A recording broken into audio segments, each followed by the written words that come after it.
اعوذ باللہ من الشیطان الرجیم بسم اللہ الرحمن الرحیم فصل فی الاشارۃ الی اطراف الادلہ فی معرفۃ اللہ عز وجل وفی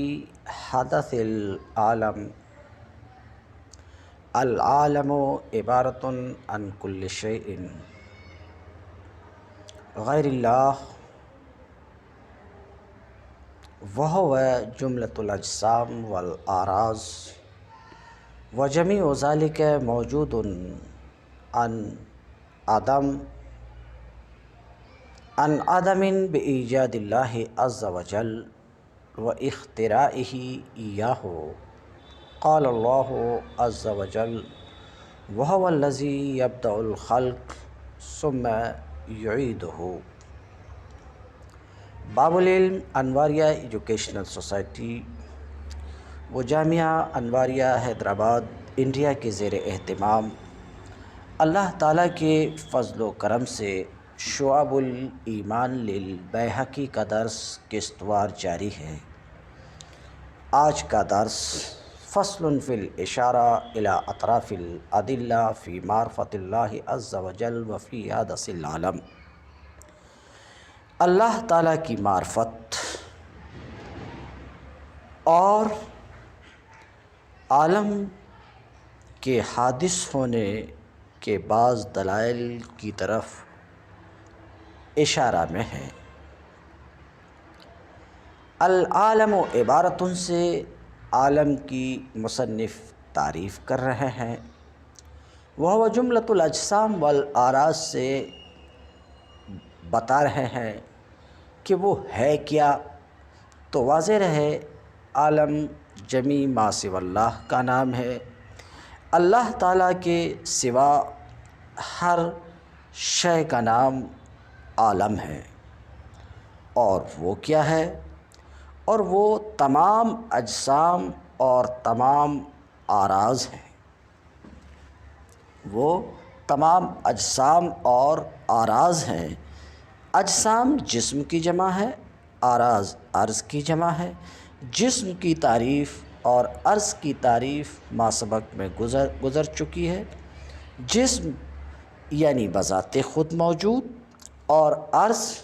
جو غیر کے سہارے سے دوسرے کے سہارے سے موجود ہو، جیسے گھر یہ ایک جسم ہے، گھوڑا ایک جسم ہے، اور اس کی سیاہی، اس کی سرخی، اس کی سفیدی یہ اعراض ہیں۔ اور مذکورہ تمام اشیاء اجسام و اعراض اللہ کی ایجاد اور صرف اسی کی اختراع، اسی کے بنانے سے عدم سے وجود میں آئی ہے۔ کائنات کی ہر ایک چیز اللہ رب العزت کے وجود بخشنے سے موجود ہوئی ہے، بنانے سے بنی ہے، جیسا کہ خود اللہ رب العزت فرماتا ہے وَهُوَ الَّذِي يَبْدَأُ الْخَلْقَ ثُمَّ يُعِيدُهُ۔ اللہ ہی وہ ذات ہے وہ اللہ ہی ہے جس نے مخلوق کو پہلی بار پیدا کیا۔ ہمیں اور آپ کو پہلی بار پیدا کرنے والا اللہ ہے، پھر مر جانے کے بعد قیامت کے دن دوبارہ اٹھانے والا، دوبارہ پیدا کرنے والا بھی اللہ ہی ہے۔ وَهُوَ الَّذِي يَبْدَأُ الْخَلْقَ ثُمَّ يُعِيدُهُ۔ وسئل نبینا صلی اللہ علیہ وسلم عن بدء هذا الامر فقال کان اللہ ولم یکن شیء غیرہ ثم ذکر الخلق۔ نبی کریم صلی اللہ علیہ وسلم سے پوچھا گیا، ہمارے پیارے نبی کریم صلی اللہ علیہ وسلم سے اس کائنات کی پہلی تخلیق کے بارے میں پوچھا گیا، تو آپ نے ارشاد فرمایا کیا ارشاد فرمایا، کان اللہ ولم یکن شیء غیرہ ثم ذکر الخلق، اللہ تعالیٰ موجود تھا اور علاوہ اس کے کچھ بھی نہیں تھا، پھر آپ نے مخلوق کا ذکر فرمایا۔ فَإِنْ قَالَ قَائِلٌ فَهَلْ فِي الْعَقْلِ دَلِيلٌ عَلَى حَدَثِ الْأَجْسَامِ؟ قیل نعم، وَقَدْ وَجَدْنَا الْأَجْسَامَ لَا تَنْفَكُّ عَنِ الْحَوَادِثِ الْمُتَعَاقِبَةِ عَلَيْهَا كَالِاجْتِمَاعِ وَالِافْتِرَاقِ وَالسُّكُونِ وَالْحَرَكَةِ وَالْأَلْوَانِ وَالطُّعُومِ وَالْأَرَائِحِ وَمَا لَا يَنْفَكُّ مِنَ الْحَوَادِثِ۔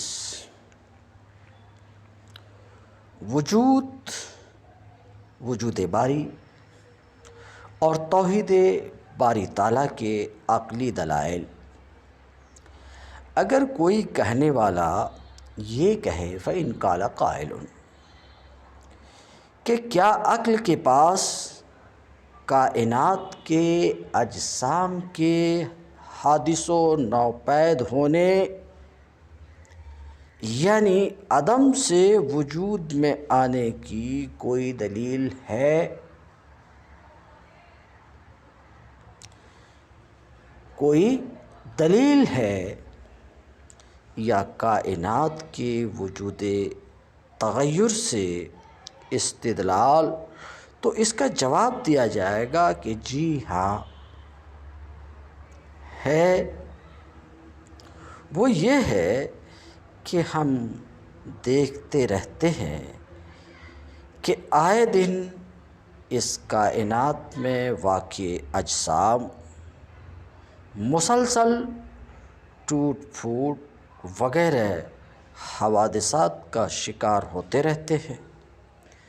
بیکجا ہونا، منتشر ہونا، کبھی حرکت، کبھی سکون، کبھی رنگ و بو اور ذائقہ کی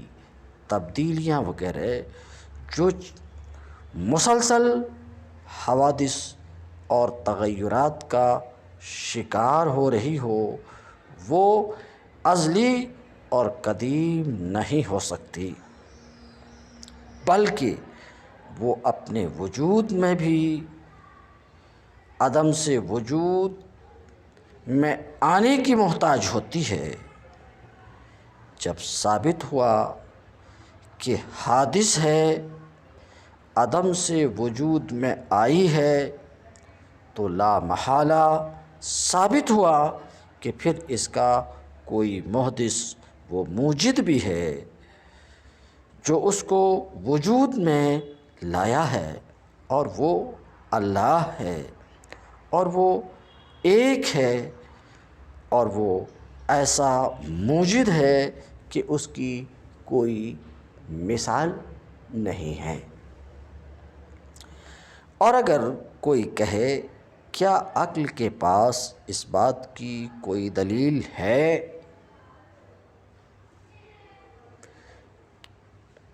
کہ اعراض یعنی وہ چیزیں جو مستقل اور بذات خود موجود نہیں بلکہ کسی دوسری شے کے ساتھ قائم ہیں، جیسے بے شمار رنگ وغیرہ، وہ بھی حادث ہیں، قدیم نہیں ہیں، کائنات کی تضاد و اختلاف سے استدلال؟ تو جواب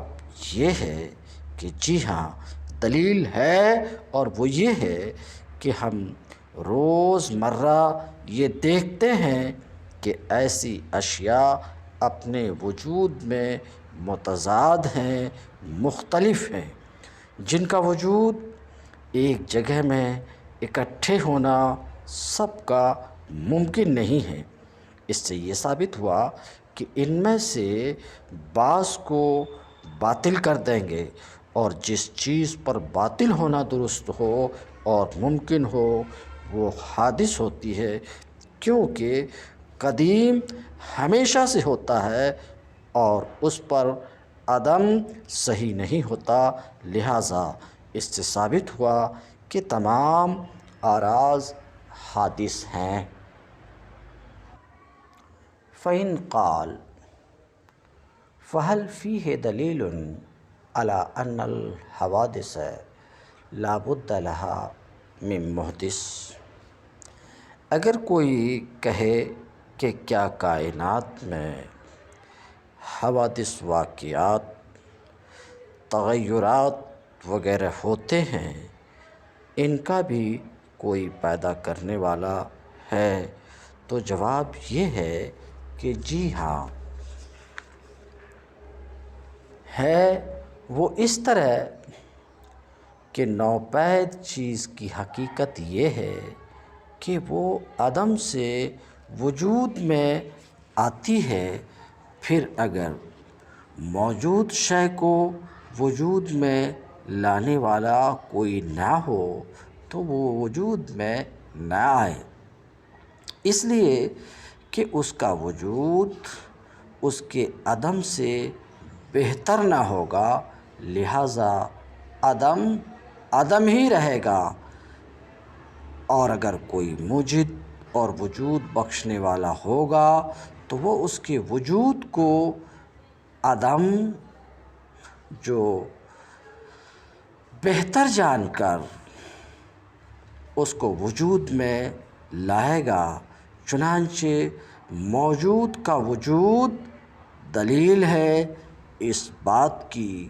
کہ اس کا موجد عقلاً بھی ضروری ہے، اور وہ اللہ تبارک و تعالیٰ ہے جو اکیلا ہے۔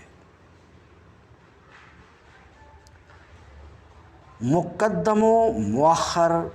پیدا کرنے سے استدلال۔ دوسری بات یہ ہے کہ کائنات کی اشیاء اور نوپید حوادثات و واقعات ایک دوسرے سے آگے پیچھے وجود میں آتے رہتے ہیں، تو ان کو کوئی مقدم و مؤخر کرنے والا نہ ہوتا تو کسی شے کا وجود پہلے اور دوسری چیز کا وجود بعد میں بہتر یا ضروری نہ ہوتا۔ تو ثابت ہوا کہ کوئی ایسی ہستی ہے جو بعض سے بعض کو کسی اولیت و ضرورت کی وجہ سے بعض کو بعض پر مقدم و مؤخر کر کے وجود میں لاتی ہے، اور وہ ہستی اللہ کی ہے، اور وہ ہستی اللہ کی ہے۔ اختلاف اشکال و صور و ہیئات سے بھی اس مدعا پر استدلال کیا جاتا ہے، اس طرح کہ کائنات کی بعض چیزوں کا وجود دوسری بعض چیزوں سے شکل و صورت میں مختلف ہے اور اپنی مخصوص شکل و صورت پر ہے۔ انسان کی شکل گھوڑے کی شکل سے الگ ہے، گھوڑے کی شکل انسان کی شکل سے الگ ہے، ہر ایک کی اپنی مخصوص شکل و صورت ہے، اور یہ سلسلہ مستقل اور قائم ہے۔ یہ دلیل ہے اس بات کی کہ کوئی اس کا خالق ہے جس نے اس کو مخصوص اور مختلف اشکال کے ساتھ مخصوص کر دیا ہے، اس لیے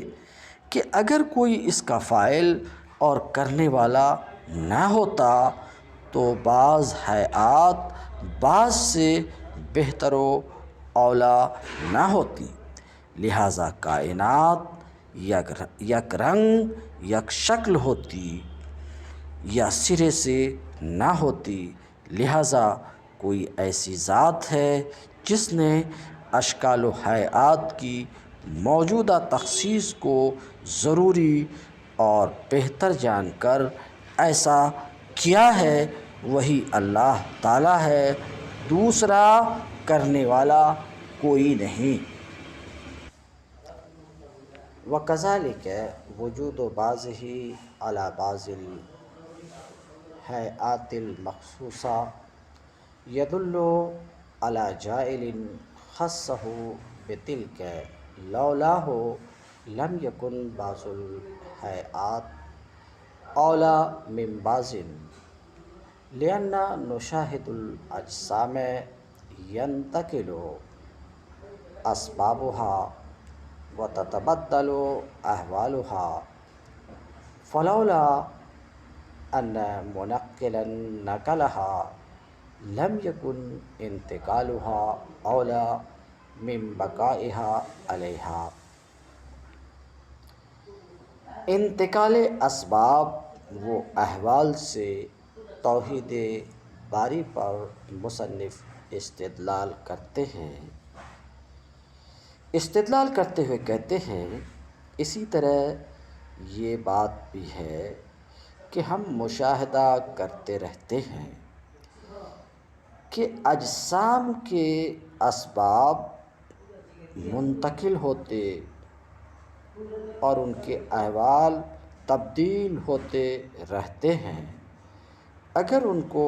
کوئی منتقل کرنے والا نہ ہوتا جو منتقل کرتا تو کائنات کی اشیاء کا منتقل ہونا نہ ہونے سے بہتر نہ ہوتا، لہٰذا کائنات میں جمود ہوتا، تبدیلی اور انتقال کا تسلسل نہ ہوتا۔ اس میں دلیل ہے اس بات پر کہ یہ سلسلے کسی ایسی ذات سے مربوط اور وابستہ ہیں جو اس میں نقل و تبدیلی کا ذمہ دار ہے، اور یہ کائنات اپنے اس تغیر و تبدیلی میں محتاج ہے اس کی جو اس کو بدلے اور اپنی مرضی کی تبدیلی لائے۔ وہی اللہ ہے جو اکیلا ہے۔ تخلیق انسانی کے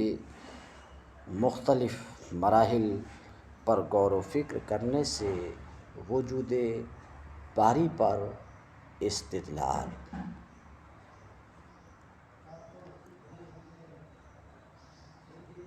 ہم کائنات کے تغیر و تبدیلی کو انسان کی مثال کے آئینہ تصور کی نگاہوں سے دیکھتے ہیں۔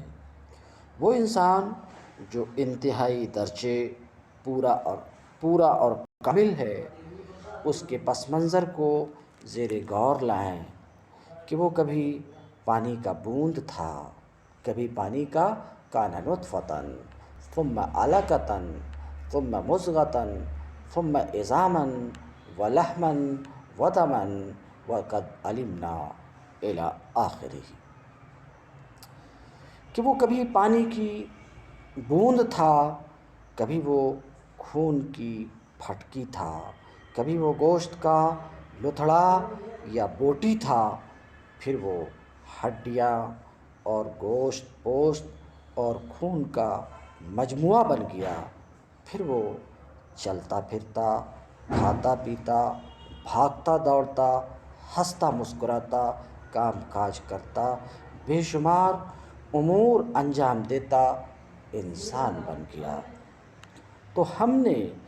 اس پورے منظر و پس منظر میں انسان کو جب دیکھا تو یقین آ گیا کہ یہ انسان تمام حالات میں ایک حالت سے دوسری حالت کی طرف بذات خود منتقل نہیں ہو گیا، اس لیے کہ ہم اس کو اس وقت دیکھ رہے ہیں جب وہ اپنی پوری طاقت کا مالک بن چکا ہے، پوری عقل رکھتا، اس کے باوجود وہ اس بات کی طاقت نہیں رکھتا کہ اپنے لیے سماعت پیدا کر لے، سننے کی طاقت پیدا کر لے، قوت بینائی خود بنا لے اور نہ وہ اس پر قادر ہے کہ اپنے لیے ہاتھ پیر بنا لے، تو یہ بات دلیل ہے اس بات کی کہ اپنے مکمل ہونے سے قبل، اپنی طاقت حاصل کرنے سے قبل آج کے مقابلے میں 1000 گنا زیادہ عاجز ہوگا۔ پھر ہم نے انسان کو بچہ بھی دیکھا، پھر جوان بھی، پھر بوڑھا، پھر ضعیف کہتے ہیں۔ پھر ہم نے انسان کو بچہ بھی دیکھا، جوان بھی دیکھا، ادھیڑ بھی دیکھا، بوڑھا بھی دیکھا، ضعیف بھی دیکھا، تو ہم نے سمجھ لیا کہ ان تمام حالات اور تمام مراحل کی طرف وہ خود منتقل نہیں ہوتا رہا۔ اس میں دلیل ہے اس بات پر کہ ضرور کوئی ذات ہے جو اس کو ان تمام مراحل کی طرف ایک کے بعد ایک کر کے منتقل کرتی رہی اور ہر مرحلے پر اس کی تدبیر و اصلاح کرتی رہی۔ وہی ذات اللہ ہے جو کہ اس سارے تصرفات میں منفرد، یکتا، تنہا ہے۔ ان القطن لا يجوز ان يتحول غزلا مفتولا ثم ثوبا منسوجا من غير صانع ولا مدبر، والتين والماء لا يجوز ان يصير لبنا مشيدا من غير بان، وكما لا يجوز صانع لا صنع له ولا يجوز صنع الا من صانع، وقد نبهنا الله تعالى في غير موضع من كتابه العزيز على ما ذكرنا من العبر فقال عز وجل: ومن آياته أن خلقكم من تراب ثم إذا أنتم بشر تنتشرون، ومن آياته أن خلق لكم من أنفسكم أزواجا لتسكنوا إليها وجعل بينكم مودة ورحمة إن في ذلك لآيات لقوم يتفكرون، ومن آياته خلق السماوات والأرض واختلاف ألسنتكم وألوانكم إن في ذلك لآيات للعالمين، ومن آياته منامكم بالليل والنهار وابتغاؤكم من فضله إن في ذلك لآيات لقوم يسمعون، ومن آياته يريكم البرق خوفا وطمعا وينزل من السماء ماء فيحيي به الأرض بعد موتها إن في ذلك لآيات لقوم يعقلون، ومن آياته أن تقوم السماء والأرض بأمره ثم إذا دعاكم دعوة من الأرض إذا أنتم تخرجون۔ کہتے ہیں اس امر کو جو بات واضح کرتی ہے اس کی ایک تمثیل یہ ہے کہ روئی کو دیکھ لیجئے، ناممکن ہے کہ روئی خود بخود کاتا ہوا سوت بن جائے، پھر خود بخود وہ بنا ہوا کپڑا بن جائے بغیر کسی بنانے والے کے اور تدبیر و اصلاح کرنے والے کے۔ اسی طرح ناممکن ہے کہ پانی اور گارا مل کر خود بخود مضبوط عمارت بن جائے بغیر کسی صانع مستری کے اور بغیر کسی انجینئر کے، جیسے کوئی سانے نہیں بن سکتا جب تک کہ اس کی کوئی کاریگری صنعت نہ ہو، مصنوع نہ ہو۔ جیسے کوئی مصنوع چیز سانے کے بغیر ممکن نہیں ہے، اسی طرح یہ کائنات بھی بغیر سانے کے مصنوع نہیں ہو گئی، بغیر موجد کے وجود میں نہیں آ گئی، بغیر خالق کے مخلوق نہیں ہو گئی، بلکہ اس کا سانے موجد خالق ہے اور وہ اکیلا اللہ ہے۔ اللہ تعالیٰ نے ہمیں متعدد مقامات پر اپنی کتاب عزیز میں ان امور کے بارے میں جن کا مصنف کہتے ہیں ابھی ہم نے تذکرہ کیا اور آپ نے سنا، تنبیہ اور آگاہی فرمائی ہے۔ اللہ رب العزت کا ارشاد ہے، وَمِنْ آيَاتِهِ أَنْ خَلَقَكُم مِّن تُرَابٍ ثُمَّ إِذَا أَنْتُمْ بَشَرٌ تَنْتَشِرُونَ۔ اور اسی کی قدرت اور وجود کی نشانیوں میں سے وَمِنْ آيَاتِهِ، اور اسی کی قدرت و وجود کی نشانیوں میں سے ہے کہ اس نے تمہیں مٹی سے پیدا کیا، خَلَقَكُم مِّن تُرَاب، پھر تم انسان ہو کر ہر جگہ پھیل رہے ہو، ثُمَّ إِذَا أَنْتُمْ بَشَرٌ تَنْتَشِرُونَ، انسانوں کی ہم جنس بیویاں پیدا کر کے ان میں محبت و شفقت پیدا کرنے میں غور و فکر کا سامان ہے۔ اللہ رب العزت فرماتا ہے، وَمِنْ آيَاتِهِ أَنْ خَلَقَ لَكُم مِّنْ أَنفُسِكُمْ أَزْوَاجًا لِتَسْكُنُوا إِلَيْهَا وَجَعَلَ بَيْنَكُم مَّوَدَّةً وَرَحْمَةً إِنَّ فِي ذَلِكَ لَآيَاتٍ لِقَوْمٍ يَتَفَکَّرُونَ۔ اس کے وجود قدرت و تصرف کی نشانیوں میں سے یہ بھی ہے کہ اس نے تمہارے لیے تمہاری ہی جنس کی عورتیں پیدا کی تاکہ تم ان کی طرف مائل ہو کر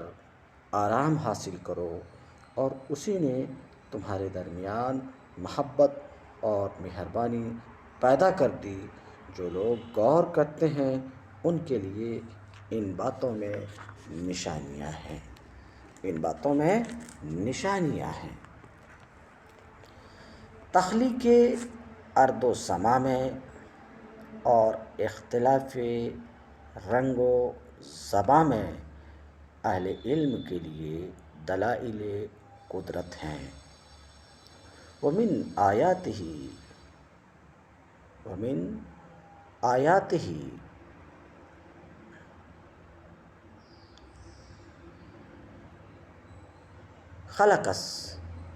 خلق السماوات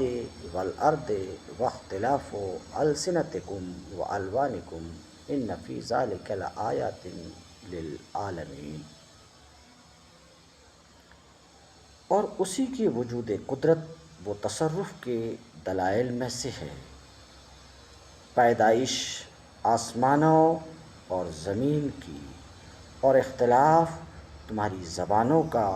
اور رنگوں کا، بے شک اس میں نشانیاں ہیں علم والوں کے لیے۔ وَمِنْ آيَاتِهِ مَنَامُكُمْ بِاللَّيْلِ وَالنَّهَارِ وَابْتِغَاؤُكُمْ مِنْ فَضْلِهِ إِنَّ فِي ذَلِكَ لَآيَاتٍ لِقَوْمٍ يَسْمَعُونَ۔ رات کو آرام کے لیے، دن کو تلاش فضل کے لیے بنانے میں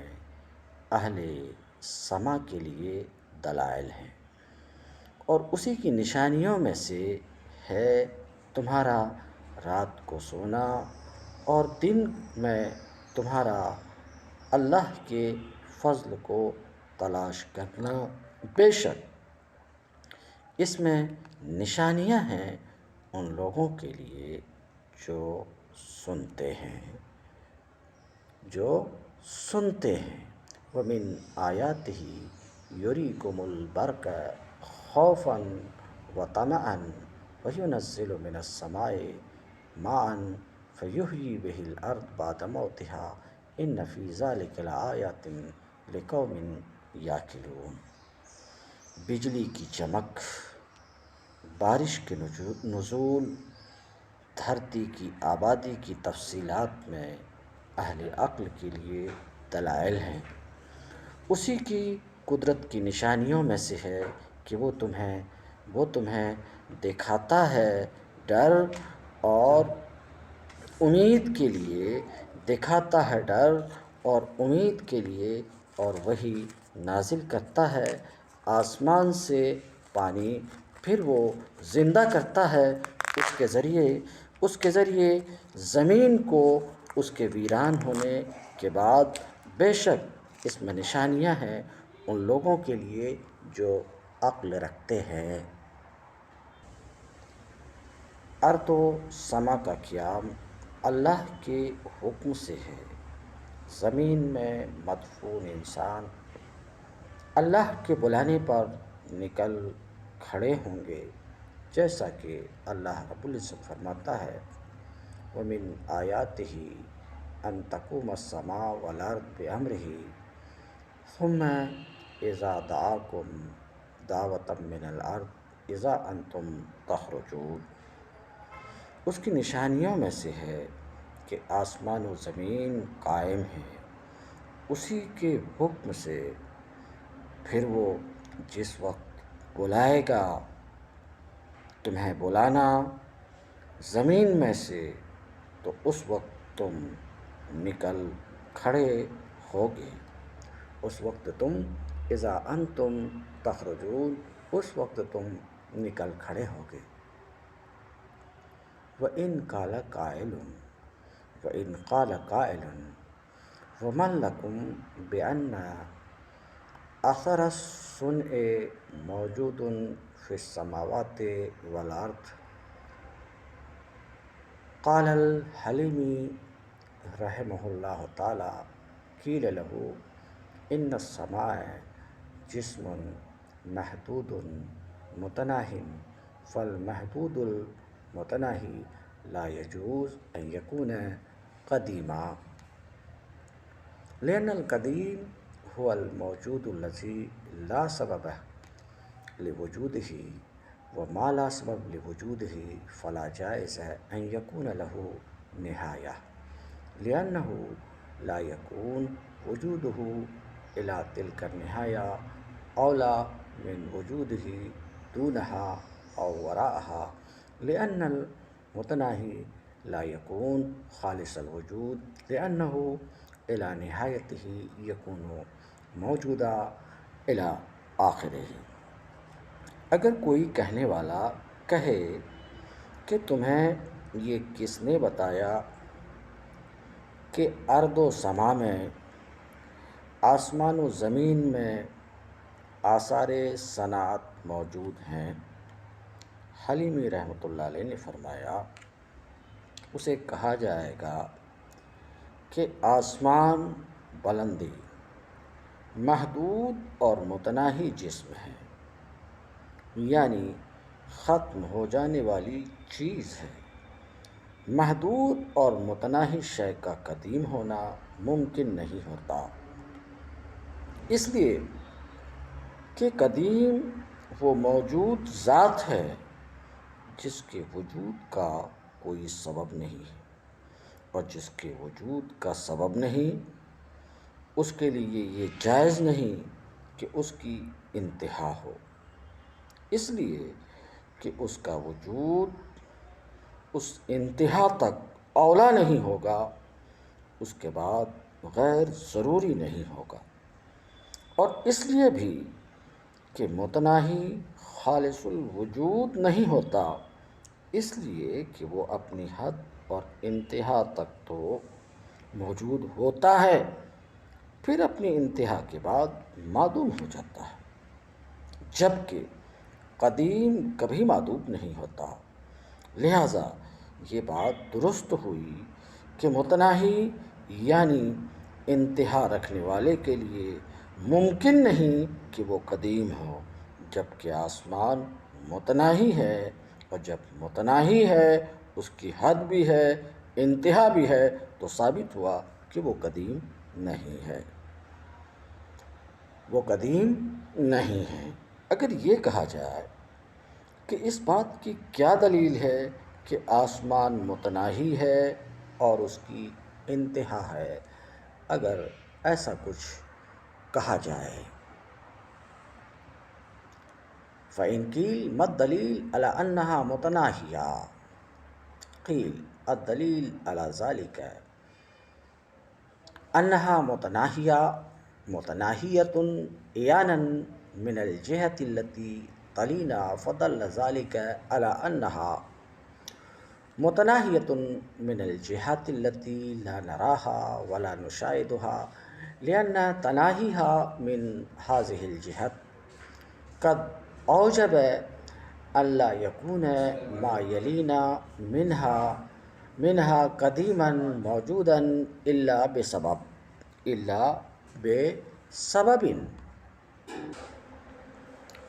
اسے جواب میں یہ کہا جائے گا کہ آسمان مشاہدہ کے اعتبار سے متناہی ہے، محدود ہے، یعنی اس جہت کے اعتبار سے جو ہمارے قریب تر ہے۔ یہی بات اس امر کی دلیل ہے کہ وہ ان جہات سے بھی متناہی ہے جسے ہم دیکھ رہے ہیں اور ہم اس کا مشاہدہ نہیں کر رہے ہیں، کیونکہ اسی جہت سے اس کی انتہا لازم کر دیا ہے کہ ہمارے قریب والی اس کی جہت قدیم نہ ہو اور موجود بوجہ سبب ہو، تو یہ بات صحیح اور درست ہو گئی کہ آسمان کی وہ جہت جو ہمارے قریب نہیں ہے وہ بھی اسی طرح ہے، یعنی وہ بھی قدیم نہیں ہے، ورنہ لازم آئے گا کہ ایک جہت حادث اور دوسری قدیم ہے، جبکہ یہ صحیح نہیں ہے کہ شیء واحد کا بعض حصہ قدیم ہو اور بعض حصہ قدیم نہ ہو بلکہ غیر قدیم ہو۔ اور آسمان کے قدیم نہ ہونے بلکہ حادث ہونے کی ایک دلیل یہ بھی ہے کہ آسمان ذو اجزاء جسم ہے، یعنی اس کے کئی اجزاء ہیں اور اس کی ہر جز محدود ہے اور متناہی ہے، تو یہی بات دلالت کرتی ہے کہ پورا آسمان محدود ہے اور متناہی ہے، لہٰذا یہی ثابت ہوا کہ آسمان حادث ہے، قدیم نہیں۔ ثم ساق الكلام إلى أن قال وما قلته في السماء فهو في الأرض مثله وأبين، لأن أجزاء الأرض تقبل في العيان أنواعا من الاستحالة، وكذلك الماء والهواء، لأن أجزاء كل واحد من هذه الأشياء يجتمع مرة ويفترق أخرى وينتقل من حال إلى حال، فصار حكمها حكم غيرها من الأجسام التي ذكرنا في الحاجة۔ پھر حلیمی رحمۃ اللہ علیہ نے بات کو آگے چلاتے ہوئے یہاں تک کہا کہ میں نے آسمان کے حادث ہونے کے بارے میں جو کچھ کہا ہے، زمین کے بارے میں بھی بالکل اسی طرح بات ہے، بلکہ اس سے بھی زیادہ واضح ہے، اس لیے کہ زمین کے اجزاء تو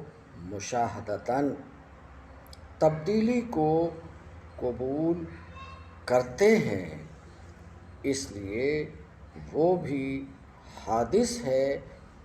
قدیم کسی طرح بھی نہیں ہو سکتی۔ یہی حال پانی اور ہوا کا بھی ہے، اس لیے کہ دونوں کے اجزاء جمع بھی ہوتے ہیں اور بکھرتے بھی ہیں اور ایک حالت سے دوسرے کی طرف بدلتے بھی ہیں، لہٰذا ان کا حال بھی ان تمام دیگر اجسام والا ہوا جن کا ہم نے ذکر کیا، یعنی یہ بھی دیگر اجسام کی طرح کسی تبدیلی کرنے والے کے محتاج ہیں جو انہیں تبدیل کرتا ہے، اور ناقل کی طرف محتاج ہیں جو انہیں مختلف احوال کی طرف منتقل کرتا ہے، اور وہ وہی واحد ہے جو زبردست ہے۔ قال البیہقی رحمہ اللہ فإن قال قائل وهل في العقل دلیل على أن محدثها واحد قیل نعم وهو استغناء الجمیع فی حدثه بمحدث واحد والزیادة علیہ لا ينفصل منها عدد من عدد ولأنه لو كان للعالم صانعان لكان لا يجري تدبيرهما على نسب ولا يتسق على أحكام كما قال الله عز وجل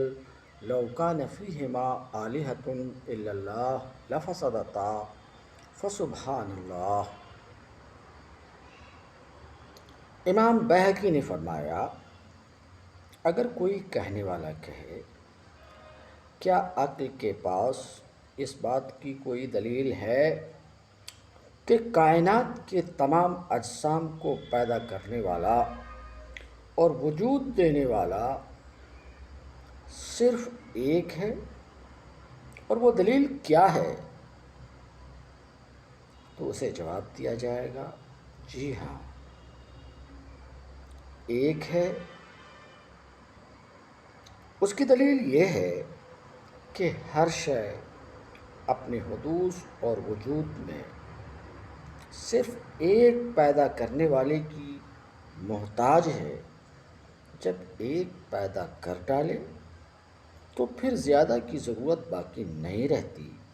لہٰذا کائنات کے تمام افراد و اجسام کا خالق ایک ہے اور صرف ایک ہے، اور وہی اللہ ہے۔ دوسری دلیل یہ ہے کہ اگر کائنات کے صانع دو یا زیادہ ہوتے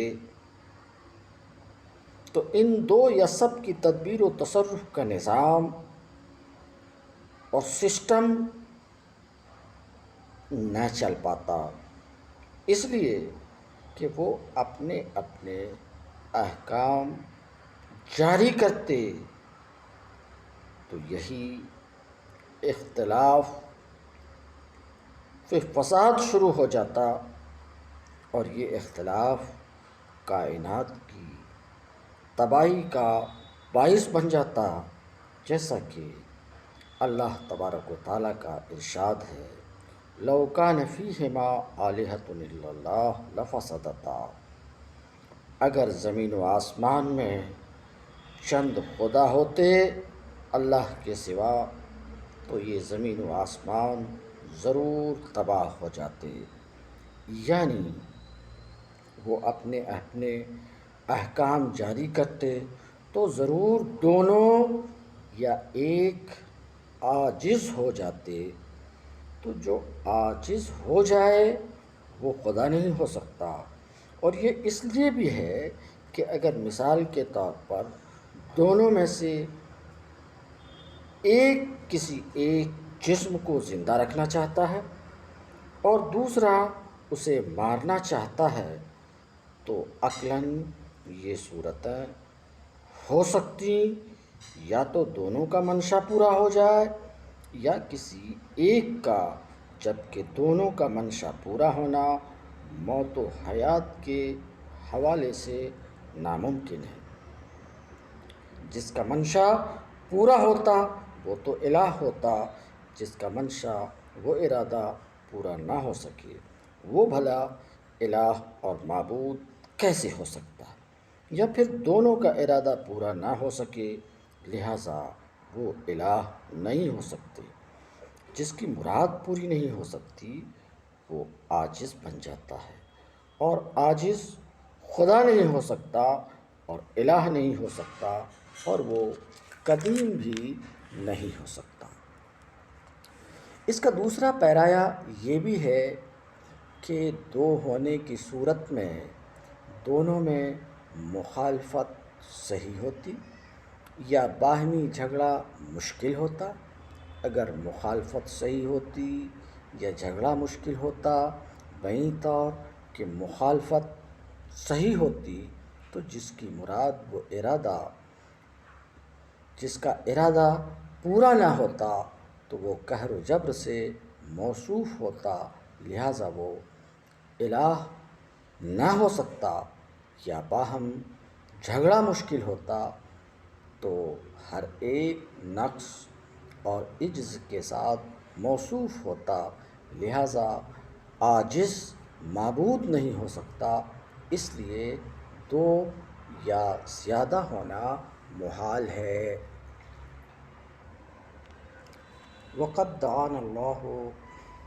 عز وجل الى توحیدہ فی غیر موضع من کتابہ بما ارانا من الآیات واوضح لنا من الدلالات، فقال عز وجل وإلہکم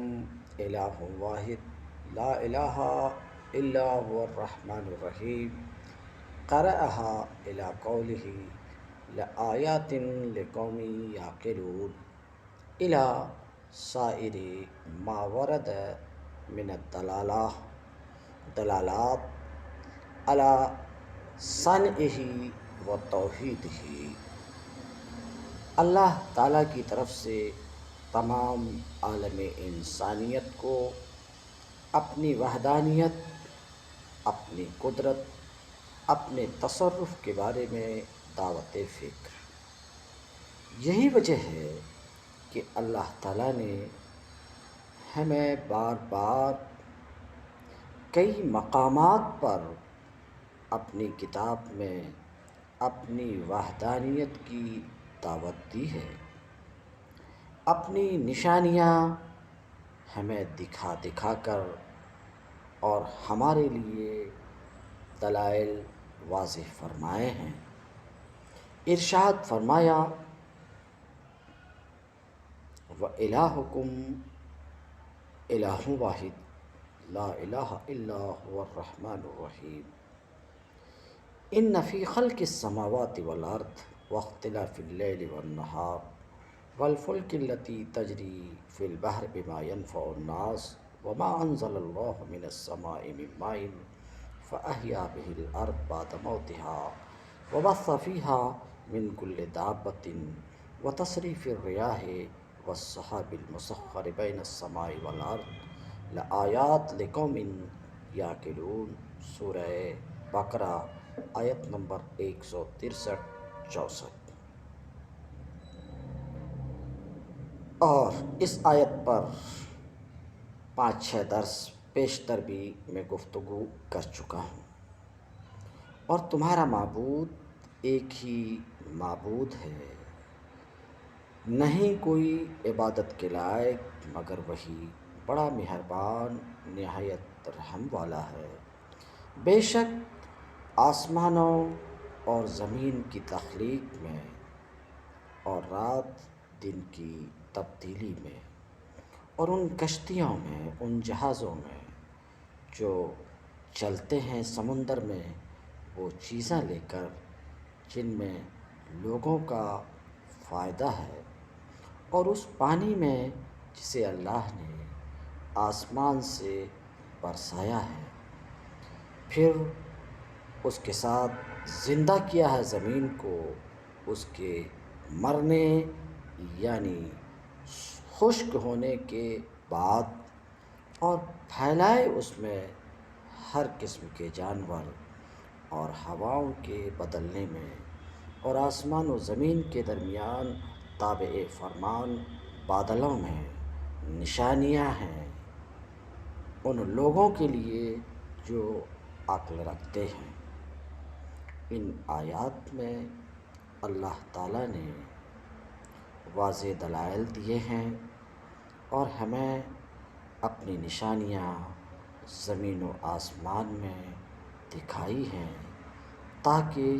ہم غور و فکر کریں اور سمجھیں، ان باتوں کو سمجھیں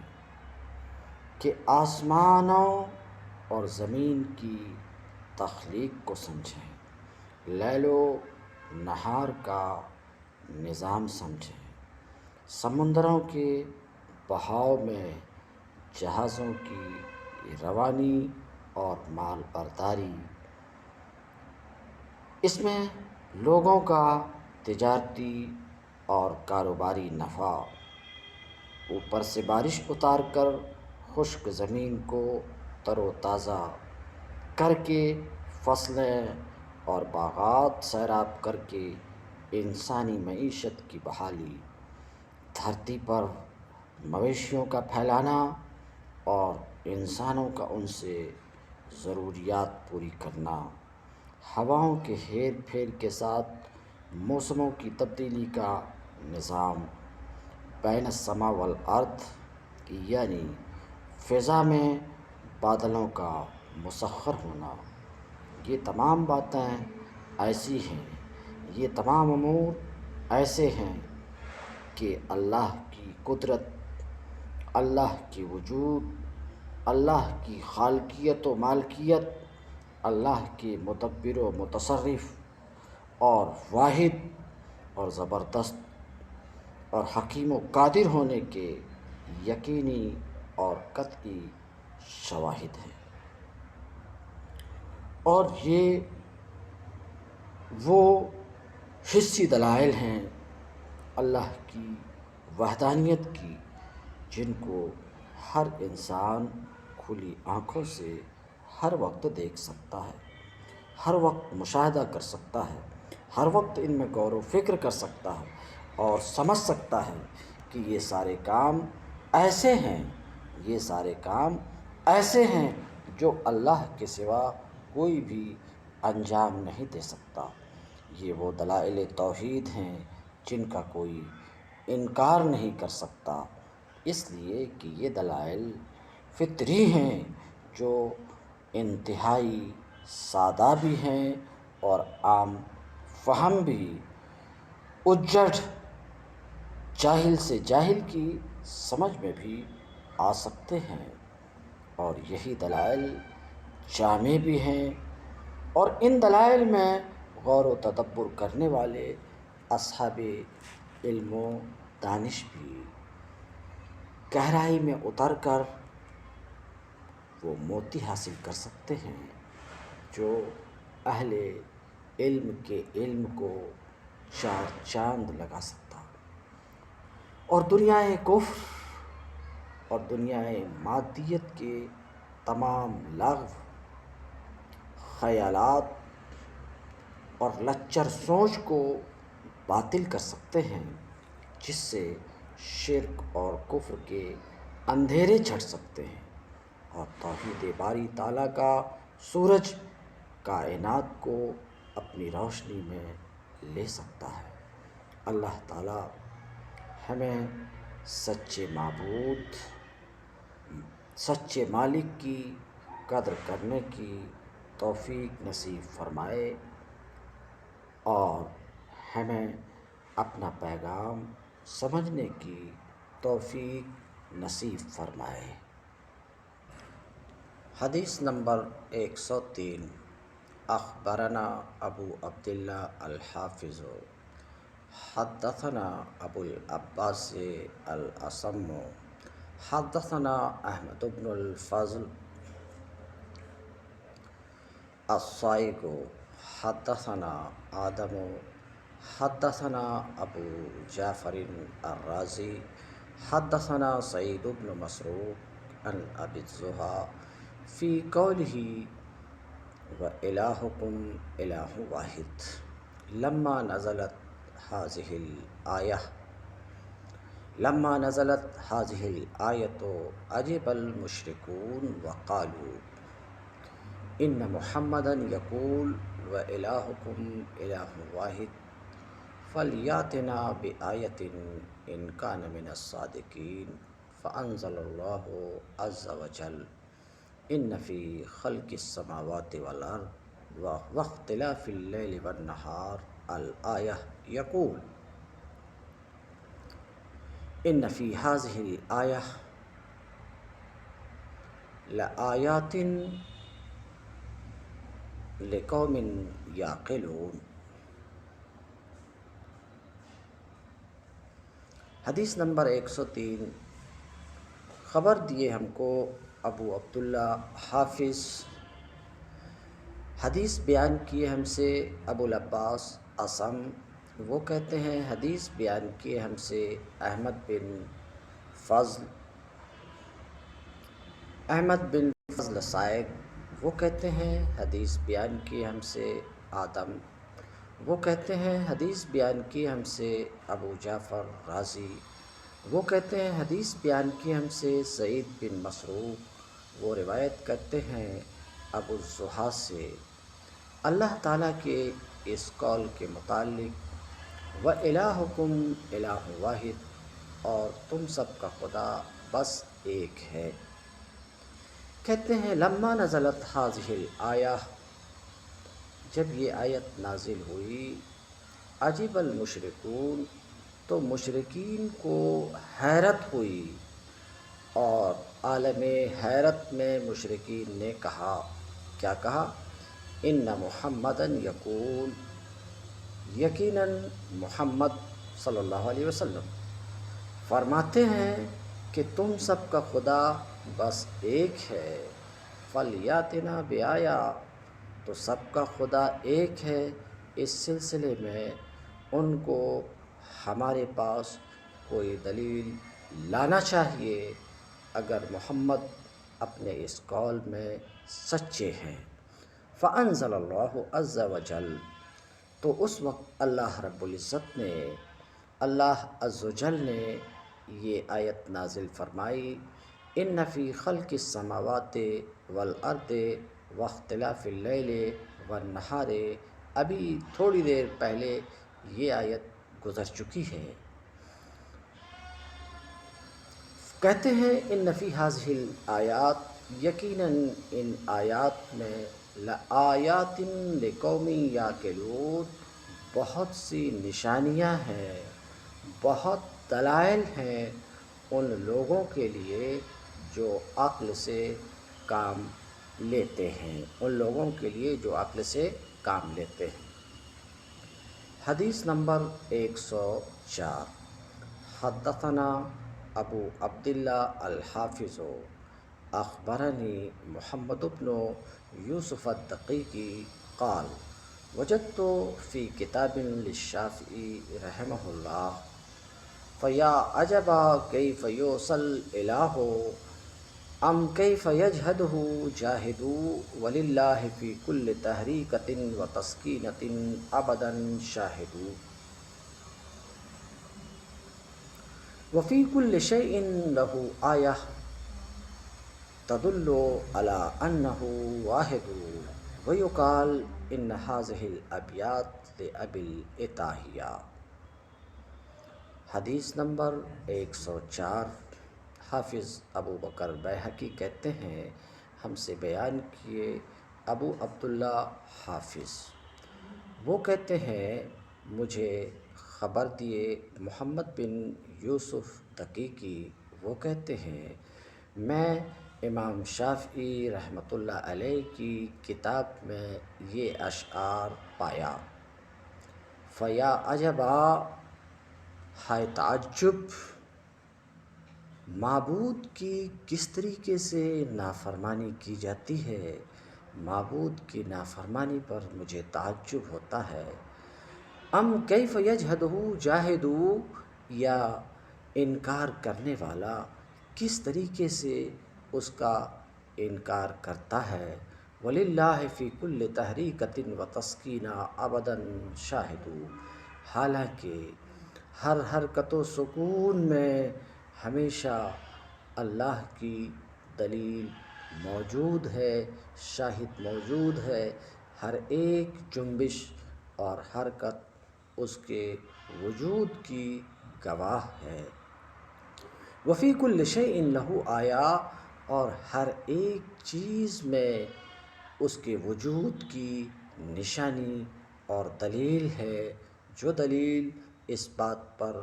دلالت کرتی ہے کہ وہ ایک ہے۔ ویقال ان ھذہ الابیات، اور کہا جاتا ہے کہ یہ اشعار شاعر ابو العتاہیہ کے ہیں۔